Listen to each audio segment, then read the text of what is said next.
The pipe was leaking, but what he fixed had me leaking. He showed up in boots, bent down under my sink, and let's just say, I'm never calling another handyman again. I still remember how he walked in, tall, with this rugged kind of charm that immediately made me forget the drip of my faulty pipe. His name was Nate. Dark hair that looked like it had seen one too many days without a comb, eyes that sparkled with something mischievous. He knelt by the sink, tools clinking, but my eyes were glued to him. I tried to focus on the pipe, on the problem, but every time he shifted, the curve of his neck, the way his shirt clung to his arms, I felt heat rising in places I didn't expect. I asked a few questions, mostly to hear his voice again. He smiled when I said, "Thanks, Nate." And damn, that smile should be illegal. He finished the job, packed up his tools, but before he left, he brushed his hand against mine just a little longer than needed. My heart skipped. If this was what a plumber did, I thought, maybe it's time I call him more often. Sure, you're enjoying the story already. Please don't forget to like, share, comment, and subscribe. Trust me, you don't want to miss what happens next. Things are about to get hotter, messier, and way more emotional. After Nate left that day, I couldn't focus on anything else. The sound of the dripping pipe was gone, but my mind was flooded with the memory of him. How close he'd been. The way his muscles flexed as he worked under my sink, the soft brush of his hand against mine. I told myself it was just a job. He's a plumber. He fixes pipes. End of story. But then my phone buzzed. A message from an unknown number. I almost ignored it, but curiosity got the better of me. "Hey, it's Nate. Just wanted to say thanks for the water and the company. Thought I'd check in. Hope the sink's holding up." My heart hammered. Who texts a customer like that?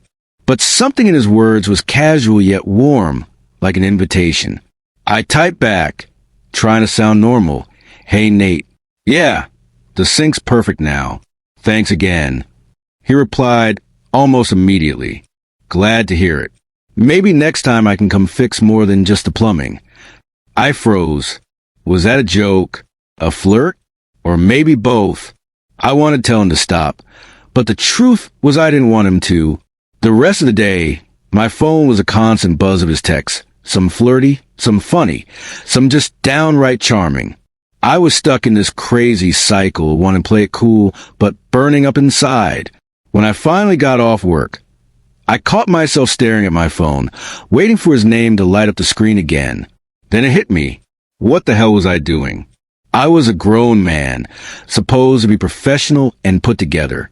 Yet here I was, fantasizing about a plumber who could probably fix more than just a leaky pipe. And honestly, I didn't care. I still can't believe I agreed to go out with him. Nate, the guy who fixed my damn sink, was now asking me out for drinks, and I was saying yes.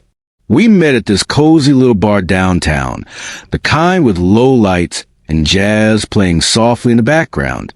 Nate looked different outside of work. Less grease-stained overalls, more casual cool in a leather jacket, and jeans that fit way too well. My heart was pounding the second he walked in, and when he smiled, it was like the whole room lit up.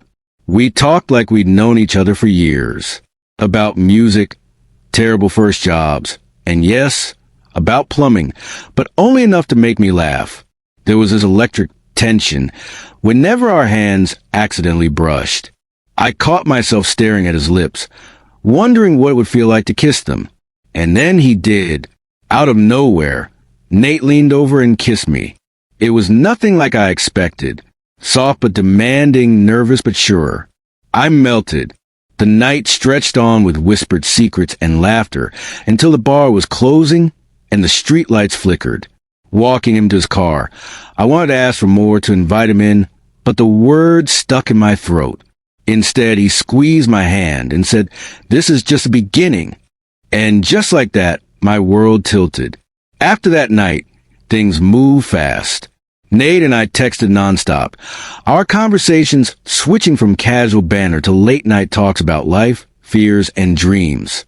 One evening, as we sat on my couch, the city lights casting shadows through the window, Nate opened up in a way that caught me completely off guard. He told me about growing up in a small town where being gay was dangerous, how he had to hide pieces of himself just to survive, how plumbing wasn't just a job, but a way to build a life where he could be free. Listening to him, my heart broke and swelled all at once. Here was this man, strong, confident, yet carrying scars I hadn't seen beneath the surface. I felt honored that he trusted me enough to share. I reached out, held his hand, and promised him this wasn't just a fling. For the first time in a long while, I felt like maybe I could be vulnerable too. That night, we didn't just connect physically. We connected in ways words barely captured. By now, Nate and I weren't just friends with a spark. We were tangled in something neither of us fully understood but couldn't resist. Every glance held a promise. Every touch sent a jolt through my body. That night, after dinner, I invited him inside. The moment the door closed behind us, the tension between us was electric, thick enough to taste. His fingers found mine like they'd been searching for that connection all along. Then his lips pressed mine, slow, firm, demanding attention. There was no hesitation, no holding back. Nate's hands traced a path down my arms, over my chest, pulling me closer until I could feel the steady beat of his heart against mine. The world shrank until it was just us, breathing, trembling, discovering each other in ways I never thought possible. Every touch ignited a fire beneath my skin. I cried out his name, the sound raw and desperate, because in that moment, I wasn't just giving in, I was exploding. I'd never known a feeling so overwhelming, so freeing. This wasn't just about desire. It was about claiming a part of myself I'd long denied. The next morning, the sun poured through my bedroom window, painting gold across Nate's face as he lay next to me, still warm from a night before. For a moment, everything felt perfect, like time had paused just for us. I traced a line of his jaw with my fingers, feeling the steady rhythm of his breath. The silence between us wasn't awkward. It was full, heavy with everything we'd just crossed. I wanted to say something, anything, but the words stuck somewhere deep in my throat. Instead, I watched him wake slowly, those dark eyes meeting mine with a mixture of something I couldn't quite name. Relief? Fear? Desire? It hit me. This wasn't just a fling for either of us. We'd crossed a boundary, one that would change everything. But with that realization came the fear. The world outside this room wasn't ready for what we had. I remember the judgment I'd felt in my small town, the whispered slurs, the cautious glances. And Nate, he'd told me about his past, about how dangerous it had been just to be himself. Would this ruin him? Me? Us? The day after was a strange dance. We acted normal at first. Texts and calls as if nothing had changed. But beneath it all, the secret between us pulsed like a live wire. At work, I caught myself spacing out, heart racing every time my phone buzzed. Was it him? Did he want to hear from me? Did he regret last night? One afternoon, Nate showed up unannounced at my apartment. Soaked from rain, cheeks flushed, hair clinging to his forehead. He didn't say a word, just pulled me into a kiss so fierce, so desperate, it shook me. I'm scared, he admitted quietly as we broke apart. Me too, I said, but I don't want to hide this anymore. Not with you. That confession shattered something inside me. The fear, the shame, the years of hiding. For the first time, I felt seen, truly seen, and it was terrifying and exhilarating all at once. But as much as I wanted to believe we could just dive headfirst into this, the world was already closing in. Gossip at work started, subtle but unmistakable. Doors that used to open now slammed shut. I had a choice. Fight for this love or run and pretend none of it ever happened. The moment Nate's lips found mine again, this time in the middle of a crowded bar, I knew there was no going back. The heat of his touch burned through every doubt I clung to, setting my entire body on fire. We were reckless, fearless, caught up in a whirlwind of lust and longing that refused to be silenced by sneers or whispers. Every stolen moment became a lifeline. secret late-night rendezvous in dimly lit hotel rooms, quick touches in crowded streets, breathless confessions whispered between gasps. I'd never felt desire like this before. Not just the physical pull, but the aching need to be seen, to be held, to be loved unapologetically.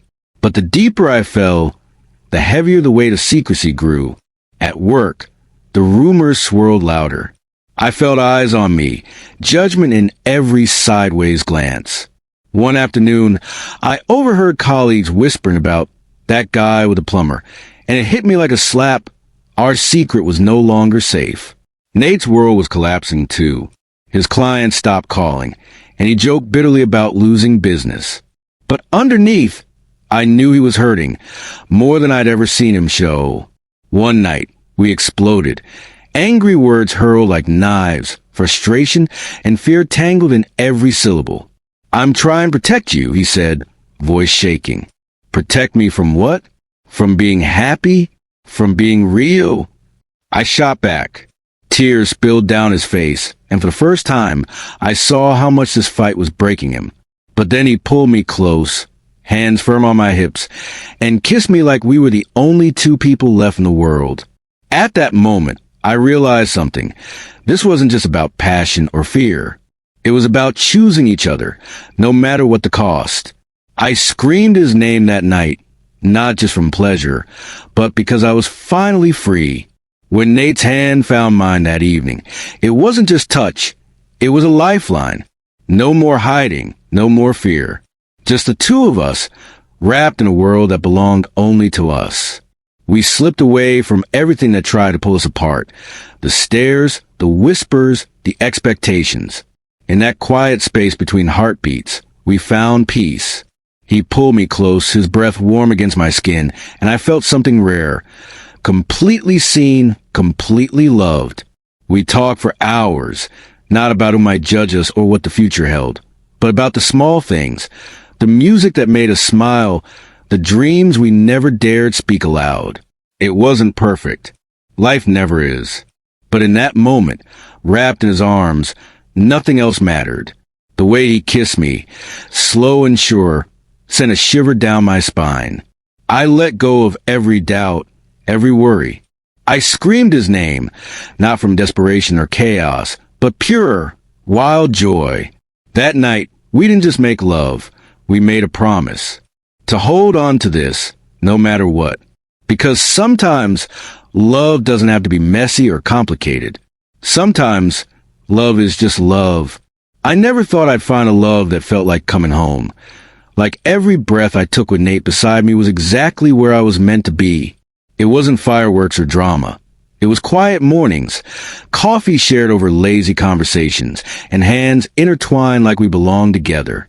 One night, under the dim light of my apartment, Nate traced the lines of my face like a prayer, his eyes full of tenderness and something fierce. "I'm yours," he whispered, "no matter what."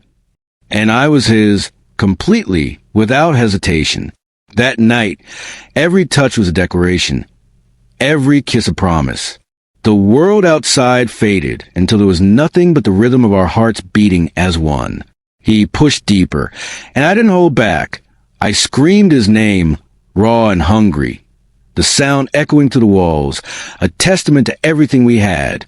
It wasn't just physical. It was a surrender of two souls finding peace in each other. No guilt, no shame, just love, pure and unshakable. We weren't just two men in a secret affair. We were a revolution, quiet but unstoppable. And I knew, without a doubt, this was only the beginning. We'd come so far, from stolen glances and secret meetings to this moment of quiet belonging. No more hiding, no more fears. Just us. Later, as the day melted into night, we fell into each other like the world was ours alone. His hands were everywhere, familiar, tender, urgent. The way he looked at me, like I was the only person alive, made my heart thunder. When he pushed deeper, I didn't hold back. Every gasp, every moan was a testament to the love that had blossomed between us. I screamed his name, raw and wild, the sound filling the room like a prayer. It wasn't just pleasure, It was freedom. It was love in its purest form. Afterwards, wrapped in his arms, I whispered, "I want this, us, forever." He smiled, his eyes shining with promise. "Forever," he said. And I believed him. We had no guarantees. No grand declarations to the world. Just a love fierce enough to burn through anything that tried to come between us. This was our story. Messy, beautiful, unbreakable. And it was only the beginning. If you felt every heartbeat of this story, please share, comment, and subscribe. Hit that notification bell so you never miss a moment of love, passion, and truth. Thank you for being here with me.